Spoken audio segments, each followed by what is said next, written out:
Rasulullah.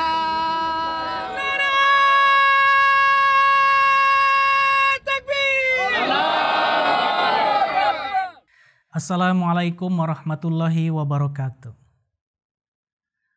Rasulullah Shallallahu Alaihi Wasallam adalah sosok suci yang sering kali mendapatkan tuduhan keji dari para penentang Islam bahwa beliau itu adalah na'udzubillah min zalik, seorang yang sangat menyukai perempuan dan tidak bisa mengendalikan hawa nafsunya. Dalam video sebelumnya telah dibahas tentang tuduhan ini dari satu aspek. Nah, di video ini kita akan membahas dari aspek yang lain, yaitu tentang poligami Rasulullah Shallallahu Alaihi Wasallam. Para penentang Islam berlandaskan bahwa poligami yang dilakukan oleh Rasulullah Shallallahu Alaihi Wasallam itu adalah karena didasari oleh nafsu seksual. Benarkah Rasulullah Shallallahu Alaihi Wasallam berpoligami karena nafsu seksual? Mari kita lihat fakta-fakta berikut. Fakta pertama, Rasulullah Shallallahu Alaihi Wasallam menjalani kehidupan pernikahan monogami selama 25 tahun bersama Siti Khadijah radhiyallahu an. Para penentang Islam yang menuduh bahwa motif beliau berpoligami itu adalah karena hawa nafsu harusnya melihat fakta bahwa mengapa Rasulullah Shallallahu Alaihi Wasallam tidak melakukan pernikahan poligami sampai usia 50 tahun ketika usia beliau sudah tua. Jika hawa nafsu yang menjadi landasan beliau untuk menikah, maka masa yang paling cocok itu adalah ketika masih muda. Tapi di umur-umur itu beliau malah menolak tawaran poligami. Ketika poligami adalah sesuatu hal yang biasa di Arabia. Dan ketika beliau dapat dengan mudah untuk melakukannya. Misalnya ketika orang-orang Quraisy bersedia menjadikan beliau sebagai pemimpin mereka. Ketika orang-orang Quraisy juga menawarkan istri yang paling cantik, wanita yang paling cantik untuk dijadikan istri beliau. Asal beliau mau berhenti mencela penyembahan berhala mereka. Tetapi Rasulullah Shallallahu Alaihi Wasallam menolak hal itu semua dengan mengatakan bahwa jika matahari diletakkan di tangan kanan beliau dan kemudian bulan di tangan kiri beliau, maka beliau tidak akan meninggalkan misi beliau. Jadi kalau nafsu yang menjadi landasan beliau, tentu beliau akan menerima tawaran poligami tersebut. Jadi puncak nafsu adalah ketika masih muda. Tetapi masa muda Rasulullah Shallallahu Alaihi Wasallam justru diakui oleh para penentang Islam bahwa masa muda beliau itu adalah teladan kesalehan dan kesucian. Nah, sehingga tidak ada alasan untuk menuduh beliau bahwa beliau itu adalah sosok yang dipenuhi oleh hawa nafsu. Nah, kemudian yang fakta kedua, Rasulullah Shallallahu Alaihi Wasallam menikahi para janda yang mengalami banyak penderitaan. Jika kita melihat sejarah, ketika penentangan dan penganiayaan meningkat dari kafir Quraisy, umat Islam terpaksa berhijrah. Termasuk diantaranya adalah para muslimah. Mereka kehilangan kebebasan mereka, mereka kehilangan harta benda mereka, tempat tinggal mereka, dan terpaksa hidup sengsara di pengungsian. Dan penderitaan mereka itu semakin bertambah ketika orang yang paling mereka cintai, yaitu suami mereka, gugur di pengungsian atau karena pertempuran. Dalam kondisi itulah Rasulullah Shallallahu Alaihi Wasallam menjadikan mereka sebagai istri.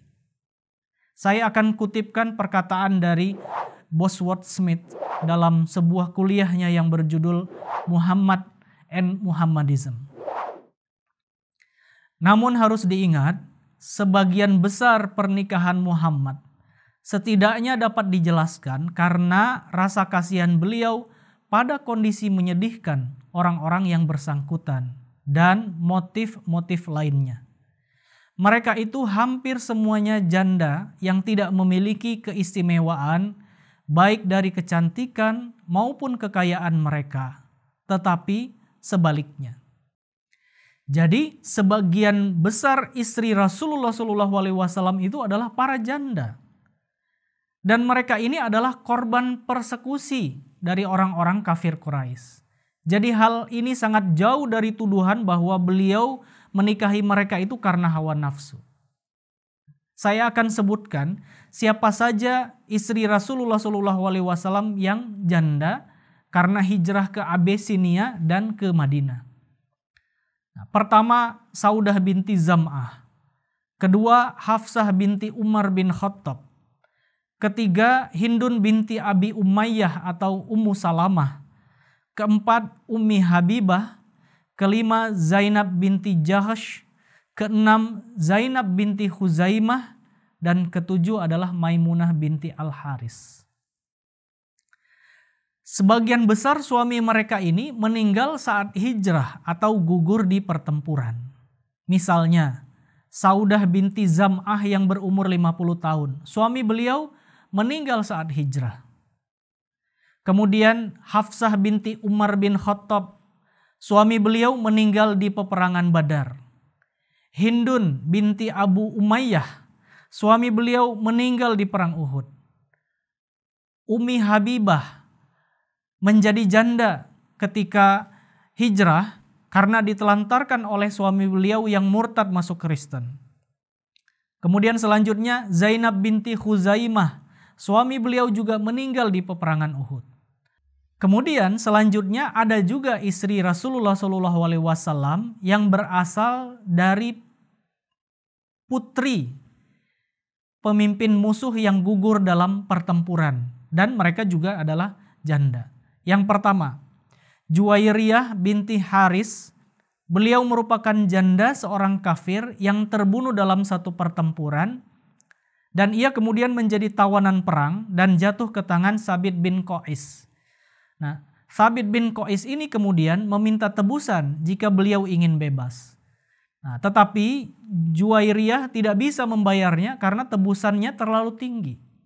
Datanglah kemudian ia kepada Rasulullah SAW menyebutkan kepada beliau permasalahannya. Nah, ia pun menyatakan bahwa beliau adalah putri kepala suku. Jika membiarkannya pulang atau pergi kepada sukunya, maka hal itu akan membuat umat Islam kembali dalam masalah.